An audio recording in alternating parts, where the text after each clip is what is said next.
Kekerasan seksual di lingkungan pendidikan masih saja terjadi. Tempat mengukir harapan masa depan berubah menjadi ruang yang menakutkan bagi para penyintas. Selain menyisakan trauma, mereka juga kerap dipaksa diam.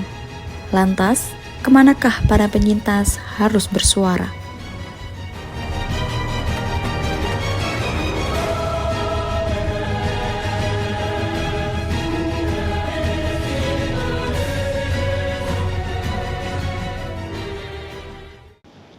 Selamat siang rekan suara, Anda sedang menyaksikan Buka Suara, ruang dialog untuk membahas isu-isu penting di tengah masyarakat. Bersama saya Reno. Saya Zahra. Dan untuk kali ini kita akan membahas topik tentang kampus aman, mimpi atau kenyataan. Sebuah pertanyaan besar tentang kekerasan seksual yang ada di lingkungan pendidikan maupun di lingkungan umum yang masih menjadi persoalan serius.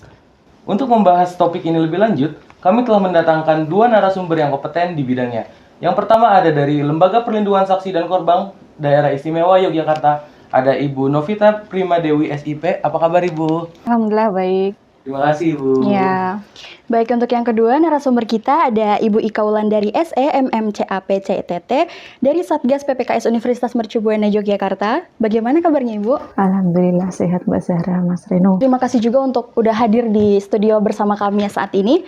Terus untuk sebagai pengantar diskusi kita hari ini, kita akan menayangkan sebuah video tentang background dari kekerasan seksual tersebut.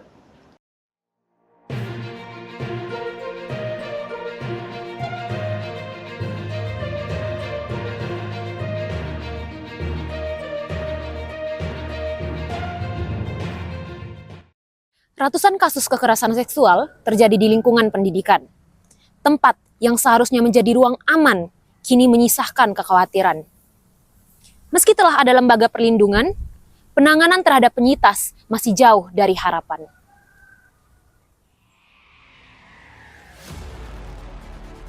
Data Simfoni PPA 2025 mencatat lebih dari 11.000 kasus kekerasan terhadap perempuan, di mana 45,1% korbannya adalah pelajar, dan kekerasan seksual menjadi kasus tertinggi dengan total 5.422 kasus. Sementara itu, Catahu Komnas Perempuan 2024 mencatat 330.097 kasus kekerasan berbasis gender, didominasi kasus kekerasan seksual, termasuk di sekolah dan perguruan tinggi. Angka ini menunjukkan bahwa kekerasan seksual di lingkungan pendidikan masih menjadi ancaman serius bagi perempuan. Mirisnya, masih banyak kasus yang tak terungkap karena korban memilih diam.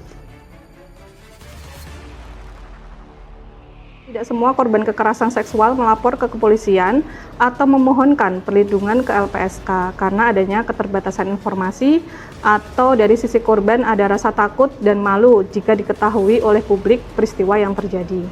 Kemudian yang terakhir, peristiwa kekerasan seksual terkadang melibatkan pelaku yang dekat dengan korban.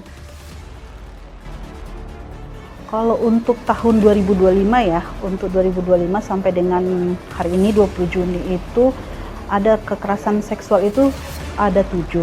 Itu 5 dari DIY dan 5 dari Jateng dan 2 dari DIY. Tapi kalau untuk yang khusus untuk daerah wilayah pendidikan itu hanya 1 kasus, itu di daerah Jawa Tengah dengan korban itu anak berusia 16 tahun dan pelakunya adalah kepala sekolahnya. Dalam banyak kasus, pelaku bukanlah orang asing, tapi mereka yang memiliki relasi kuasa seperti dosen, guru, bahkan tokoh agama. Sebagai upaya pencegahan, Kemendikbudristek mewajibkan pembentukan Satgas PPKS di setiap perguruan tinggi. Silakan datang kepada Satgas karena di sini Satgas bertugas untuk menjadi pendamping kalian apabila kalian itu mengalami hal tersebut gitu.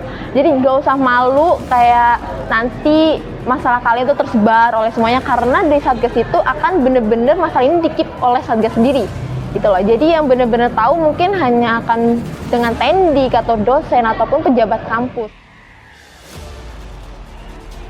Namun kenyataannya, layanan pendampingan hukum dan dukungan psikososial belum tersebar merata dan sering tidak berfungsi optimal.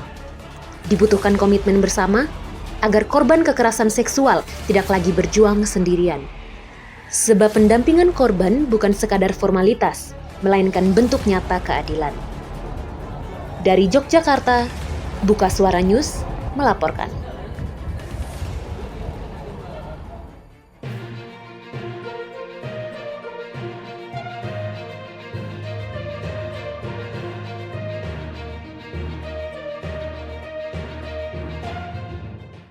Seperti apa fakta di lapangan? Lalu, tantangan apa saja yang dihadapi?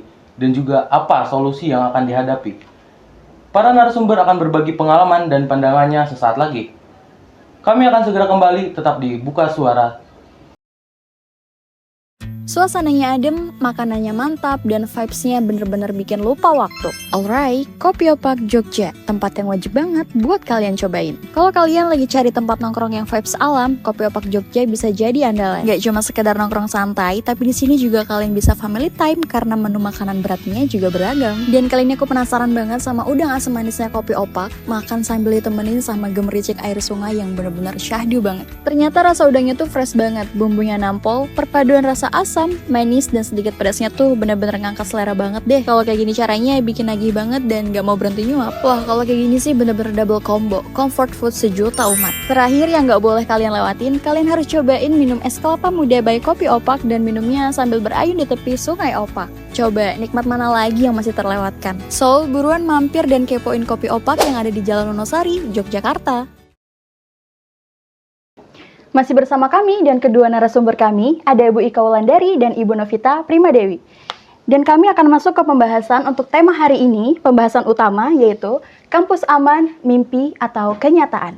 Di segmen sebelumnya, kami telah menayangkan sebuah video package yang berisikan akan kasus kekerasan seksual di lingkungan pendidikan, khususnya lingkungan kampus. Langsung saja kita akan membahas mengenai kasus kekerasan seksual yang terjadi di lingkungan kampus bersama dua narasumber yang telah hadir pada hari ini. Mungkin bisa langsung ke pertanyaan yang pertama tadi. Bagaimana sudut pandang LPSK dan Satgas PPKS? Apa penyebab utama kasus-kasus kekerasan seksual di lingkungan pendidikan masih terjadi meskipun sudah ada regulasi dan lembaga pendamping korban? Mungkin bisa diawali dengan Ibu Ika. Terkait dengan kekerasan seksual itu bisa menyasar siapa saja, apalagi kalau di kalangan kampus itu memang relatif terjadi. Jadi kalau berdasarkan data di tahun 2025 memang kalau untuk di kalangan mahasiswa itu menduduki peringkat ke-6 gitu ya. Jadi untuk kekerasan seksual dari sudut pandang kami memang mungkin terjadi, penyebabnya adalah karena mungkin tidak ada tindakan gitu ya yang nyata gitu ya terhadap kasus-kasus kekerasan seksual tersebut, apalagi di lingkungan kampus. Kalau misalkan melibatkan dosen atau melibatkan petinggi, kadang mungkin penanganannya juga tidak maksimal. Selain itu juga korban juga rata-rata malu untuk melaporkan, sehingga banyak kasus yang sebenarnya banyak itu ya, tetapi tidak tertangani dengan baik. Memang seperti yang disampaikan Bu Ika ya, kurang lebih sama, bahwa kasus kekerasan seksual itu seperti gunung es ya. Sebenarnya pengungkapan kasusnya itu sangat sedikit, dan di balik itu sebenarnya masih banyak kasus yang kemudian terjadi yang tidak dilaporkan ke kepolisian. Nah, penyebab utamanya memang tadi juga sempat disinggung bahwa dari sisi korbannya sendiri itu ada rasa malu, keengganan, dan struktur sosial yang membentuk bahwa tindak pidana kekerasan seksual ataupun peristiwa kekerasan seksual itu menjadi suatu aib, hal yang tabu. Jadi keluarga pun kemudian malah menutupi, tidak membuka dan atau menyelesaikan kasus atau peristiwa yang terjadi tersebut. Nah, LPSK sendiri tugasnya memang memberikan perlindungan kepada saksi dan korban, tapi ranahnya harus melalui proses hukum. Oke, baik. Berarti dari laporan ke LPSK pun harus melalui prosedur yang sudah tertera ya gitu ya Bu ya. Baik, mungkin bisa dilanjut? Oke, mungkin lanjutan dari pertanyaan diskusi hari ini, mungkin dari kedua belah pihak, apakah saat ini sudah ada jalur koordinasi resmi antara Satgas PPKS dengan LPSK DIY khususnya untuk menangani dan melindungi terhadap korban seperti itu? Iya, Kalau terkait dengan koordinasi, memang pada tahun 2023 akhir kami mengundang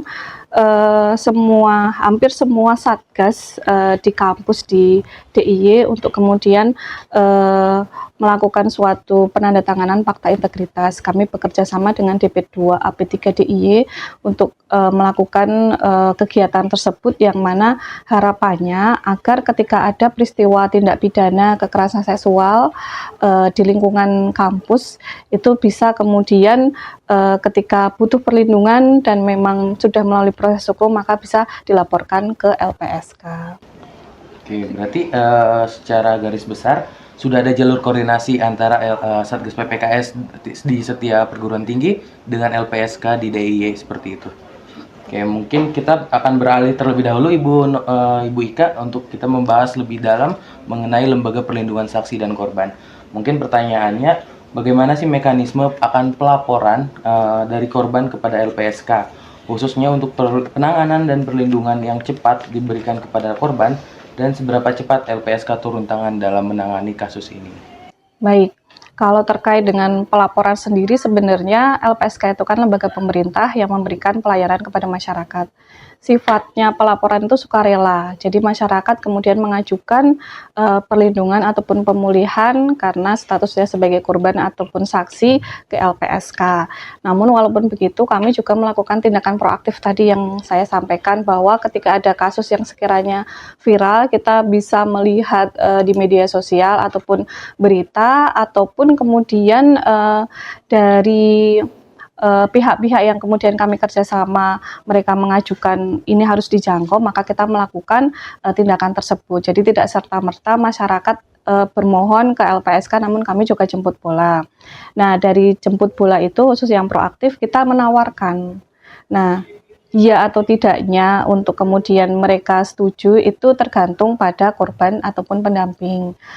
Selain itu, kami juga melakukan perlindungan darurat. Kalau perlindungan darurat sebenarnya istilahnya tingkat ancamannya itu sangat tinggi terhadap saksi atau korban tersebut, sehingga kami langsung memberikan perlindungan, tapi itu hanya dalam rentang waktu sekitar 7 hari kerja. Setelah itu kami tawarkan lagi apakah kemudian bersedia mengajukan permohonan atau tidak. Jika memang tidak, berarti perlindungan darurat hanya berhenti sampai sejauh itu. Baik, setelah dari LPSK tadi, mungkin kita bergeser ke Satgas PPKS yang mungkin memang lebih fokusnya mencegah kekerasan seksual di lingkungan kampus Universitas Mercu Buana atau mungkin di kampus luar lagi, di kampus luar sana. Mungkin dengan Ibu Ika Wulandari, saya bisa mengajukan pertanyaan. Di UMBY sendiri, bagaimana koordinasi Satgas dengan pihak kampus? Bagaimana Anda melihat kesiapan kampus dalam menangani persoalan ini? Dari Satgas sendiri, ini sudah koordinasi dengan universitas dan sudah dibuatkan SK untuk Satgas sendiri per tahun 2024. Kemudian kita juga sudah mempunyai SOP gitu ya. Jadi dukungan dari pihak kampus khususnya dari pimpinan itu sangat luar biasa kepada kami, karena kami juga sering diberikan waktu gitu ya untuk berdiskusi. Kemudian kami juga kemarin juga diberikan waktu untuk melakukan pelatihan gitu ya, untuk diklat baik itu dari personal untuk Satgas sendiri maupun kemudian kemarin kita juga diberikan waktu untuk memberikan semacam informasi gitu ya terkait dengan keberadaan Satgas, baik itu untuk maba maupun untuk tim KKN gitu ya, kemudian juga untuk mahasiswa. Baik, mungkin kita akan beralih kembali kepada kedua narasumber, yang mana mungkin untuk kali ini kita akan membahas terkait lebih spesifik akan kasus kekerasan seksual yang terjadi di lingkungan pendidikan, khususnya di lingkungan kampus. Mungkin pertanyaan pertama mungkin bisa saya sampaikan kepada Ibu Novita dari LPSK DIY. Ketika ada kampus yang mencoba menyelesaikan kasus secara internal tanpa melibatkan pihak luar, bagaimana sikap dan langkah LPSK terhadap praktik seperti ini?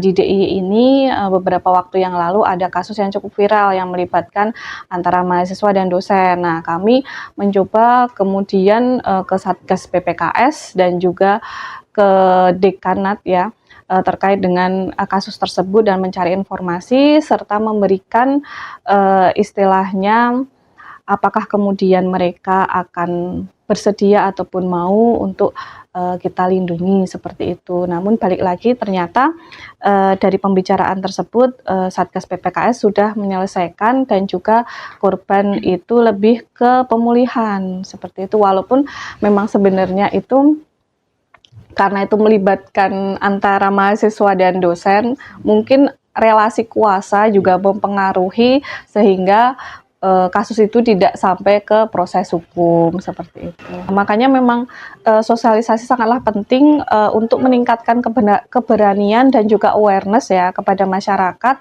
bahwa ada pemerintah yang kemudian memberikan layanan terhadap saksi dan korban, karena kan proses hukum di Indonesia memang lebih berorientasi kepada bagaimana menindak si pelaku, tapi terkadang mengesampingkan korban, padahal proses hukum itu lama sekali. Oke, mungkin dari yang lebih umum dari LPSK tadi, saya mau beralih ke Ibu Ika tentang PPKS UMBY. Jadi kan kita juga nggak bisa memproteksi ya Bu, nggak bisa memastikan bahwa pelaku itu hanya dari luar saja, apalagi di lingkungan kampus. Berikut, jika pelakunya dosen atau pejabat kampus, apa sih relasi kuasa ini? Apa relasi kuasa ini sedikit banyaknya mempengaruhi proses penanganan? Untuk saat ini penanganan di Satgas PPKS terkait dengan kasus yang terjadi antara dosen dengan mahasiswa tetap kita tangani gitu ya. Nah, penanganannya juga kita tidak melihat apakah dosen itu senior ataukah mungkin relasi kuasa itu ada atau tidak. Jadi tetap diberikan sanksi, dan sanksi itu yang memberikan adalah dari universitas sendiri. Jadi tugas Satgas ini hanya memberikan rekomendasi terkait sanksi yang akan diberikan kepada pelaku, khususnya misalkan adalah dosen gitu. Berarti regulasi untuk sebagai korban juga nggak perlu takut untuk melapor ke Satgas, karena nggak ada batasan ya Bu ya, walaupun itu pejabat kampus ataupun dosen itu bakal tetap ditangani dan bakal tetap direkomendasikan yang lebih baik lagi, seperti itu. Oke, mungkin untuk menutup segmen kedua kali ini, aku mempunyai satu pertanyaan diskusi juga untuk kedua narasumber. Yang pertama, khususnya pertanyaan ini, di tengah maraknya kekerasan seksual di lingkungan pendidikan, apa saja solusi yang paling tepat atau hal mendesak apa yang harus segera dibenahi saat ini juga untuk menangani kasus-kasus kekerasan seksual di lingkungan pendidikan? Mungkin bisa dari Bu Novita terlebih dahulu, nanti bisa dilanjut oleh Ibu Ika. Sinergitas antara berbagai pihak itu perlu dilakukan.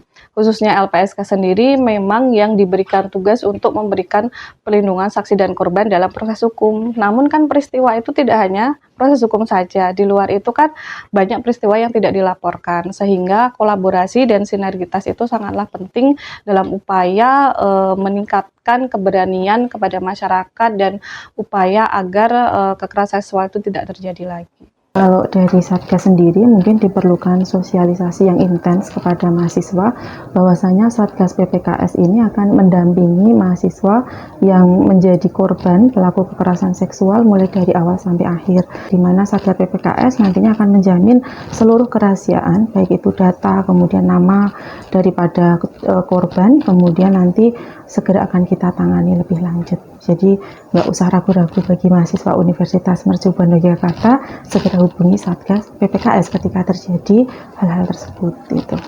Banyak sekali poin penting yang bisa menjadi catatan kita bersama di segmen ini. Namun diskusi kita belum selesai, jadi tetap kembali bersama kami. Buka Suara akan kembali sesaat lagi.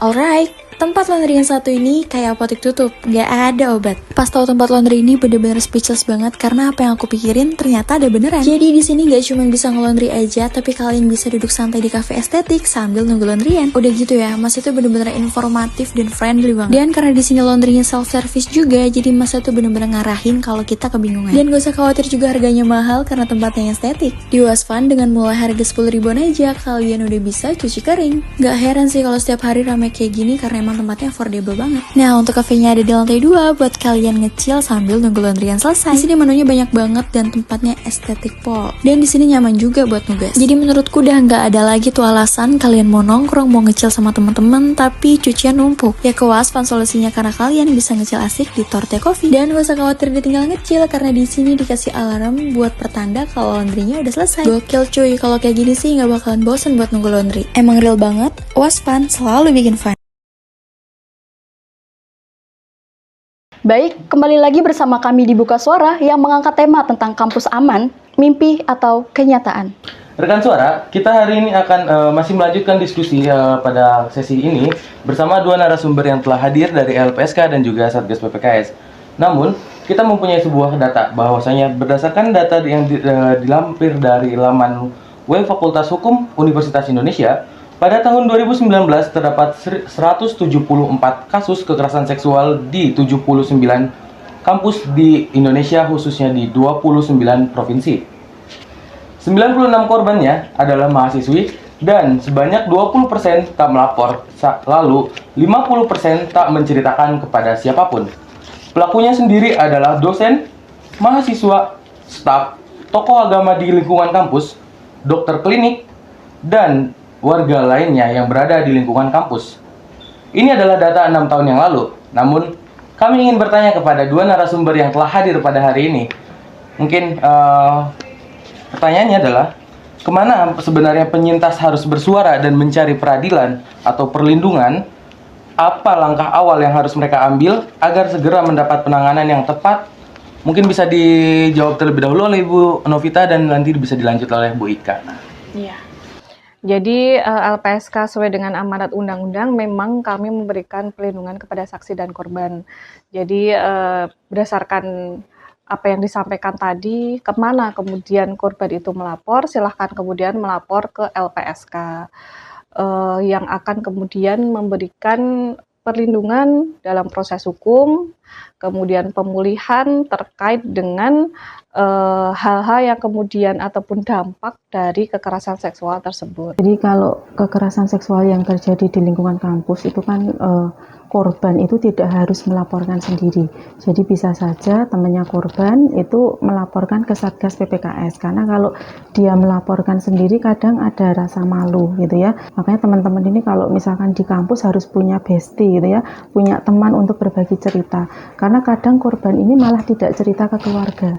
Jadi boleh korban, boleh juga temennya nanti langsung ke Satgas PPKS ya. Jadi nanti insya Allah kerahasiaan akan terjamin dan akan mendapatkan penanganan sesegera mungkin. Bu Ika sendiri sempat bilang bahwasanya kita hidup harus mempunyai teman yang at least kita punya bestie. Namun kalau misalkan kita melihat kenyataan kita pada dunia maya seperti saat ini, orang-orang pada mengupload kasus tersebut sebelum melaporkan ke lembaga perlindungan terlebih dahulu. Nah, mungkin apakah langkah itu bisa ditempuh secara strategis atau bisa lebih tepat langkah yang diambil oleh orang tersebut seperti itu? Nah, terkait dengan tadi ya korban yang mengupload di media sosial, nah itu memang salah satu saluran yang kemudian kita analisis di LPSK. Karena tadi sudah saya sampaikan bahwa media sosial itu saat ini tuh menjadi suatu wadah ataupun suatu informasi terjadinya suatu kasus. Nah, ketika itu viral, kami itu media sosial itu menjadi salah satu indikator kami untuk melakukan penjangkauan terhadap korban kekerasan seksual. Jadi beberapa tindakan proaktif yang kami lakukan itu based on-nya dari hasil analisis yang ada di media sosial maupun berita-berita yang ada di dunia maya. Kalau dari Satgas PPK sendiri menyarankan ketika ada kasus kekerasan seksual jangan buru-buru diupload ke media sosial, karena belum tentu itu menyelesaikan masalah, malah takutnya jatuhnya nanti akan ada hujatan-hujatan yang mengakibatkan korban menjadi tidak kuat mental. Kalau tidak kuat mental ya nanti dia bisa stres atau mungkin bahkan yang paling buruk itu adalah bisa terjadi bunuh diri seperti itu. Jadi silahkan kalau misalkan ada kasus seperti itu diselesaikan, bisa langsung ke Satgas PPKS kalau misalkan itu dari kalangan mahasiswa gitu ya. Jadi saran saya seperti itu. Mungkin dari situ juga para korban mungkin takut untuk buka suara ya Bu. Padahal seharusnya melapor dulu kepada lembaga yang berwenang gitu. Baik, ini juga masih menyambung dengan pertanyaan untuk Ibu Bu Ika, Satgas PPKS UMBY. Bagaimana Ibu bisa memastikan mahasiswa hari ini tuh tahu nggak Satgas itu ada, atau mereka tuh nggak berpikir bahwa Satgas itu hanya formalitas di kampus aja? Jadi untuk keberadaan Satgas sendiri sudah kita sosialisasikan ketika penerimaan mahasiswa baru. Jadi ketika di awal mahasiswa baru sudah kita beri informasi terkait dengan keberadaan Satgas, kemudian kapan mereka harus melapor, kemudian di mana mereka juga harus melapor. Kemudian ketika pembekalan KKN, kita juga memberikan informasi terkait dengan keberadaan Satgas, karena memang di KKN itu sendiri tidak menutup kemungkinan akan terjadi tindakan-tindakan seperti itu. Ya bisa saja melibatkan dari kalangan teman sendiri atau mungkin juga dari masyarakat itu. Jadi tindakan kita memang aktif sekali ya untuk mengenalkan Satgas tersebut, selain tentu saja juga dari poster-poster yang kami tempelkan di lingkungan kampus.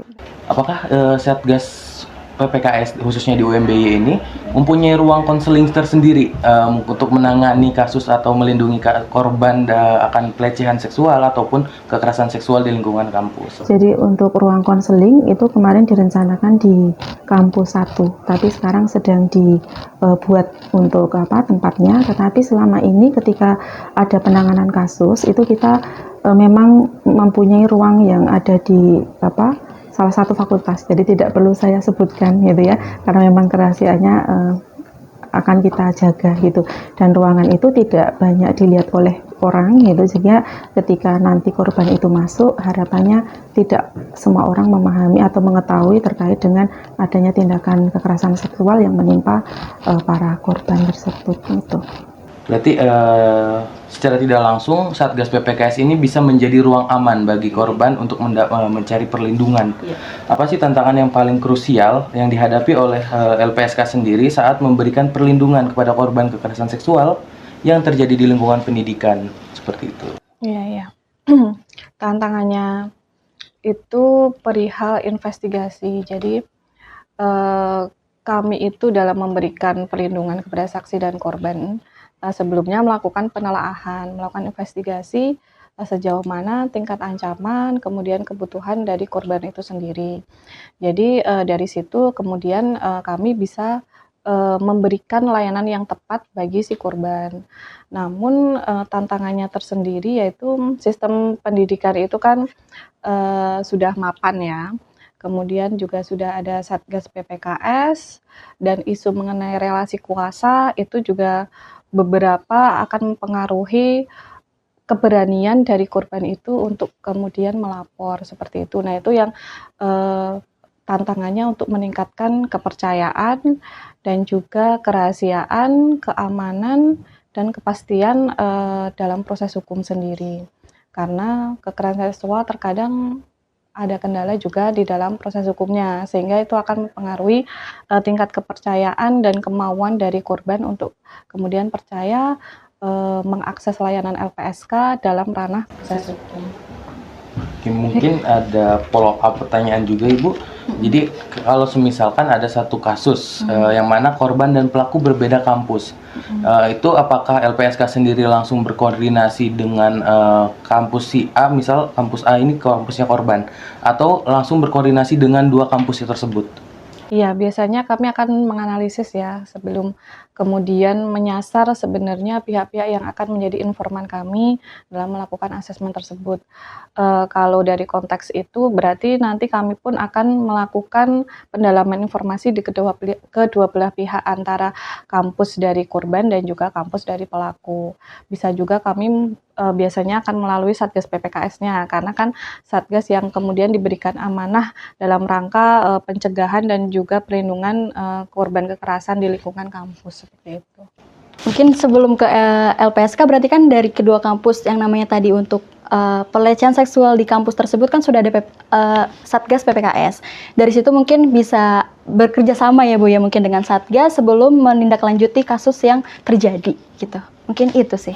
Boleh menambahkan sedikit. Jadi kalau terkait dengan pelecehan atau mungkin kekerasan seksual antar kampus, biasanya kalau dari UMBY sendiri kita akan koordinasi sesama Satgas, gitu ya.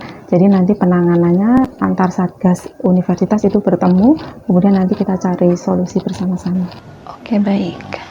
Baik, kita telah mendengarkan berbagai pandangan dan pengalaman dari langsung dari para narasumber terkait kasus kekerasan seksual di lingkungan pendidikan. Sebelum kita tutup perbincangan kita hari ini, sebagai closing statement, apa pesan yang ingin disampaikan kepada masyarakat maupun kepada penyintas yang ada di luar sana? Oke. Jangan takut untuk bersuara, berani untuk kemudian mengungkap peristiwa yang terjadi.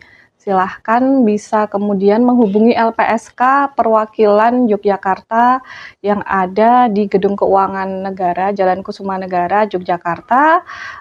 Teman-teman ataupun mahasiswa siapapun itu bisa kemudian datang ke LPSK, setidaknya berkonsultasi juga bisa untuk mencari solusi atas terjadinya peristiwa yang tindak pidana kekerasan seksual tersebut sebelum kemudian melaporkan ke ranah hukum ataupun mengakses layanan perlindungan saksi dan korban. Jadi silahkan datang ke kantor Lembaga Perlindungan Saksi dan Korban perwakilan Yogyakarta. Jadi bagi teman-teman Universitas Mercu Buana Yogyakarta, tidak usah ragu ketika kalian mengalami tindakan kekerasan seksual, karena kami sudah ada untuk teman-teman untuk mendengarkan, kemudian kami juga akan memberikan solusi terkait dengan kejadian-kejadian yang menimpa teman-teman, khususnya korban kekerasan seksual. Ketika teman-teman tidak melapor, maka berarti kalian sama saja membiarkan pelaku itu terus berkeliaran. Tetapi ketika kalian berani melapor, maka otomatis kalian akan memutus rantai daripada kekerasan seksual tersebut. Jadi silahkan teman-teman bisa melaporkan ke email kami satgasppks@mercubuanayogya.ac.id. Itu demikian, terima kasih. Baik, mungkin dari diskusi kita bersama dua narasumber yang kompeten ini dapat ditarik kesimpulan bahwasanya kekerasan seksual di lingkungan pendidikan, khususnya di lingkungan kampus, bukan sekedar persoalan individu. Akan tetapi ini menjadi sebuah kegagalan sistem yang menjadi tugas kita bersama untuk bisa membenahi kasus ini. Terima kasih juga kami ucapkan kepada kedua narasumber yang sudah bersedia untuk hadir ke sini untuk berdiskusi dengan kami dan menguak kasus, menguak isu dan mungkin memberikan informasi kepada orang yang mendapatkan kekerasan seksual tapi mereka tidak berani melapor kepada lembaga yang berwenang, seperti itu. Semoga diskusi ini bukan hanya membuka suara, tetapi juga membuka hati dan mata kita semua. Saya Reno. Saya Zahra. Kami pamit undur diri. Sampai jumpa di episode Buka Suara selanjutnya.